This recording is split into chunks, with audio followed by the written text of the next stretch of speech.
Bacterial infection হলে আরেকটা feature হলো যে আপনার জ্বর থাকবে, কফের কালারটাও চেঞ্জ হবে। অ্যান্টিবায়োটিক হচ্ছে ব্যাকটেরিয়ার বিরুদ্ধে কাজ করে, আর ভাইরালের বিরুদ্ধে কাজ করে হচ্ছে অ্যান্টিভাইরাল ওষুধ।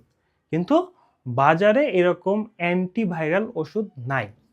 শীতকালে বা ঠান্ডার সময় আমাদের অনেকেরই সর্দি লেগে থাকে, কাশি লেগে থাকে।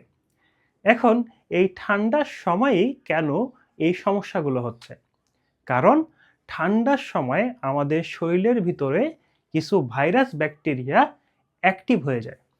মানে এরা ঠান্ডা পরিবেশ পাইলে খুব দ্রুত গ্রো করে ইনফেকশন তৈরি করে। ফলে আমাদের ঠান্ডা লাগে, কাশি হয়। এছাড়া শীতকালে বাতাসে জলীয় বাষ্পের পরিমাণ বা আর্দ্রতাটা কম থাকে। ফলে বাতাসে অনেক বেশি ধুলাবালি উড়ে। তো যখন আমরা এই ধুলাবালির পরিবেশে শ্বাস-প্রশ্বাস নিই, তখন ধুলাবালি আমাদের নাকের ভিতরে চলে আসে। তো যাদের অলরেডি ধুলাবালিতে অ্যালার্জি আছে, তাদের তো সিরিয়াস কন্ডিশন হয়ে যায়। কিন্তু যাদের ধুলাবালিতে অ্যালার্জি নাই, তাদেরও কাশি হবে। কারণ আমাদের শরীরে, আমাদের শ্বাসযন্ত্রের ভিতরে যখন কোনো ধুলাবালি ঢুকে, সেটাকে বের করে দেওয়ার জন্য শরীর অটোমেটিক হাঁচি, কাশি বা সর্দির মাধ্যমে, পানির মাধ্যমে সেগুলোকে ওয়াশ অফ মানে বের করে দেওয়ার একটা চেষ্টা করে। তো এই ঠান্ডা পরিবেশে আপনার সর্দি কাশি থেকে বেঁচে থাকার জন্য আপনারা মাস্ক ইউজ করতে পারেন। মাস্ক ইউজ করলে আপনার মানে নাকের ভিতরে ধুলাবালিটা কম ঢুকবে। পাশাপাশি আপনার যেন ঠান্ডা না লাগে সেজন্য ভালো টাইট জামা কাপড় পরবেন। আপনি মাফলার ইউজ করতে পারেন, আপনি সোয়েটার ইউজ করতে পারেন। যেইটাই হোক সেটা ইউজ করে আপনার শরীরকে গরম রাখবেন। এখন আপনার যদি ঠান্ডা কাশি লেগেই যায়, সেক্ষেত্রে আপনারা কি করবেন? তো আপনার সর্দিটা বা আপনার কফটা যদি সাদা কালারের হয়, তাহলে বুঝতে হবে আপনার ভাইরাল ইনফেকশন হয়েছে। আর এই ভাইরাল ইনফেকশন হলে আপনাকে কোনো অ্যান্টিবায়োটিক বা ওষুধ খাওয়া লাগবে না।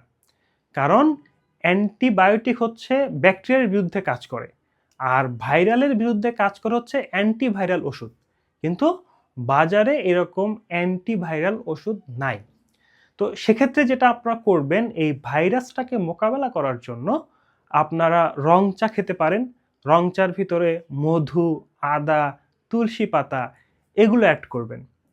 এগুলো অ্যাড করলে এগুলো আপনার ভাইরাসের বিরুদ্ধে ফাইট করবে, আপনার ইমিউনিটিটাকে বুস্ট আপ করে দেবে, অ্যান্টিঅক্সিডেন্টটাকে সমৃদ্ধ করবে। ফলে ভাইরাসরা সহজেই মারা যাবে।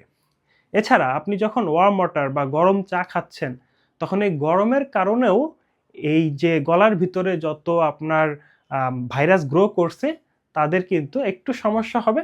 পুরোপুরি মারা না গেলেও তাদের যে গ্রোনেসটা সেটা কিন্তু কমে আসবে। এর পাশাপাশি আপনারা চাইলে পানি বাষ্প করে সেই বাষ্পটা নাক দিয়ে টানতে পারেন।